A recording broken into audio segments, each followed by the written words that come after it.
Old Testament, the word slave is translated as ibed. And so in Roman times, it was referring to, like I said, as economical situations. And so if I was too poor, I would say, hey, Sierra, can I be your slave to pay off my debt? Or in the same way, I would say, hey, Zach, I owe you something and I can't pay you back. So can I be your slave until I pay it back? And so in that concept, in the Roman days, it was very hard for the Romans to accept that, because they prided themselves, and they were very proud of the fact that they were free. Romans, free, Caesar type thing. And so we see that, and like I said, in the Romans, it was very hard for that to happen. And it was very, very common for, I think the statistic is 1/3 of Romans, not Roman citizens, but people in the New Testament, 2/3 were slaves, and 1/3 were either enslaved or still enslaved. Slavery. And so we have that. And so it was, in the Old Testament, it's still very likely for a freeborn person to offer themselves into slavery. We take a look at Exodus 21, 5 through 6. And I just want to see if you'll relate to this. So it says, but if the servant declares, the servant, I love my master and my wife and children, and do not want to go free, then his master must take him before the judges. He should take him to the door or the doorpost, as is symbolic, and pierce his ear with an awl. Then he will be a servant for life. And that's just saying that I want to be your servant. And, it's just saying, Veronica, I love you so much. My family loves you so much. We want to be your slaves. Okay. So then I would take you in our day, we'll probably court, something like that, or a barn, wherever you label somebody. And you would brand them, family emblem or something like that. You would brand them, they'll be your slaves forever. And so context, and so now we have to see that we are sinners because Adam, and this is where we have the concept of we were born into sin and we're having a chance to have a new life. So here, when we're born to sin, we were born to sin. Why? Because Adam sinned. Stupid guys. We don't want to tell wise. Communication seems to be our problem. And so we are in sin because of the man not wanting to communicate to his wife, and so therefore she is deceived. Deceiving meaning that you're not providing adequate enough information. Right. So here we are deceived, so therefore we are born into sin. And we see in Romans 5:12 it says that when Jesus died, we are then able to have a new life. Yes. Yes. Now, in the context of this, when I think of slavery and I think of this word where it talks about a new life, I think of, back in the slavery days, I don't know if y'all see Roots. I've seen Roots. I kind of like it. And so I picture, the slaves crowding around each other talking about, yeah, now come on, we're going to try to go free. Talking about, so we can go get a new life. And so that's what I kind of picture, is that the slaves are there and they are trying to become a new life. And so here, when we are in sin, we are trying to come into a new life when we are accepted into the family of Christ. Okay. And we see the importance of being baptized. Follow me here. I'm going to lead you somewhere. And so here we see the importance of being baptized,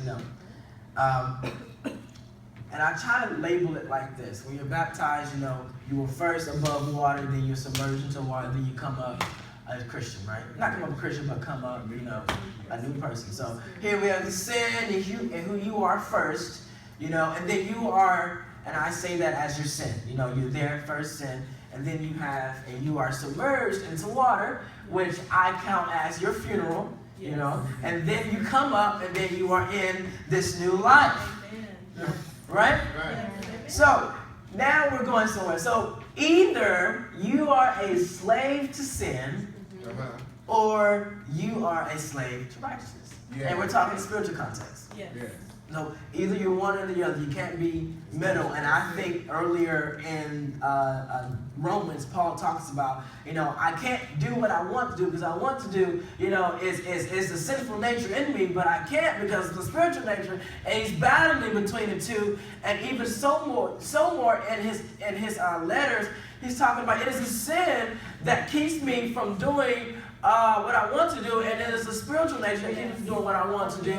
And he says those two are always in conflict. They never agree with each other. And so therefore you are forced to do something either on a righteous behalf or you're forced to do something on a sinful behalf.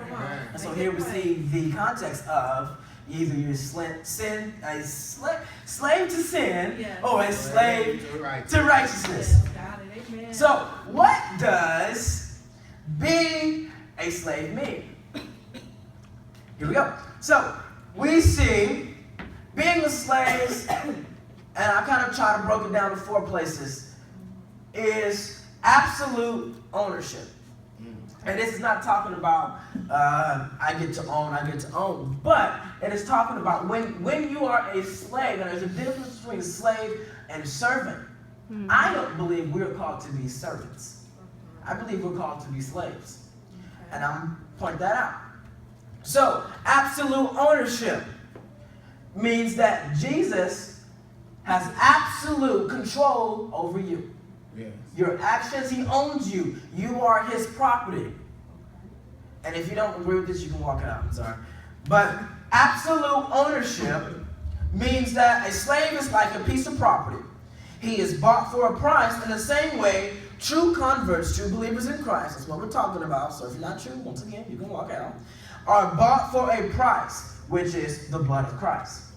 And so when Jesus died and you made the choice to become and to come into his family and say, Jesus, I surrender all. I submit my life to you. Both of those are words of self-giving.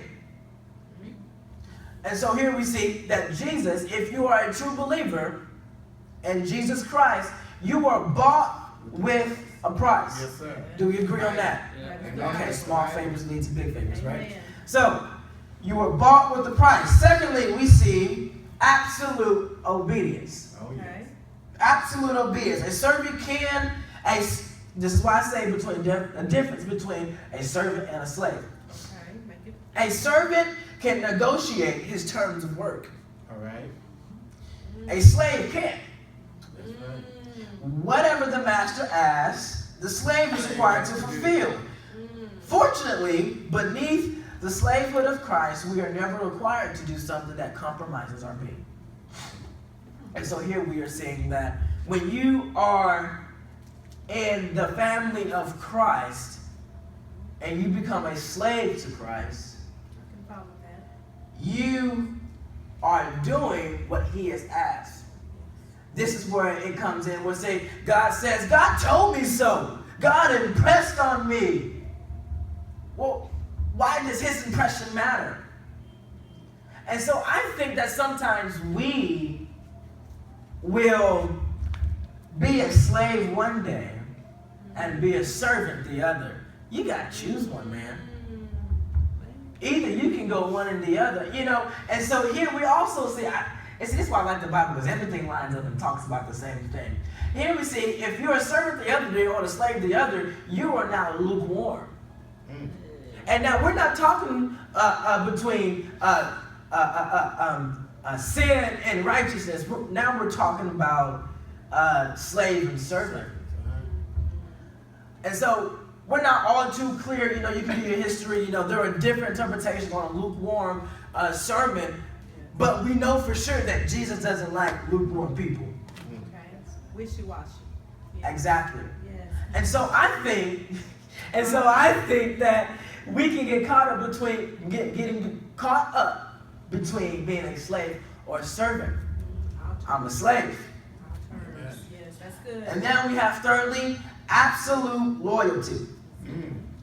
So A slave has one all-consuming reason to live, to please the master.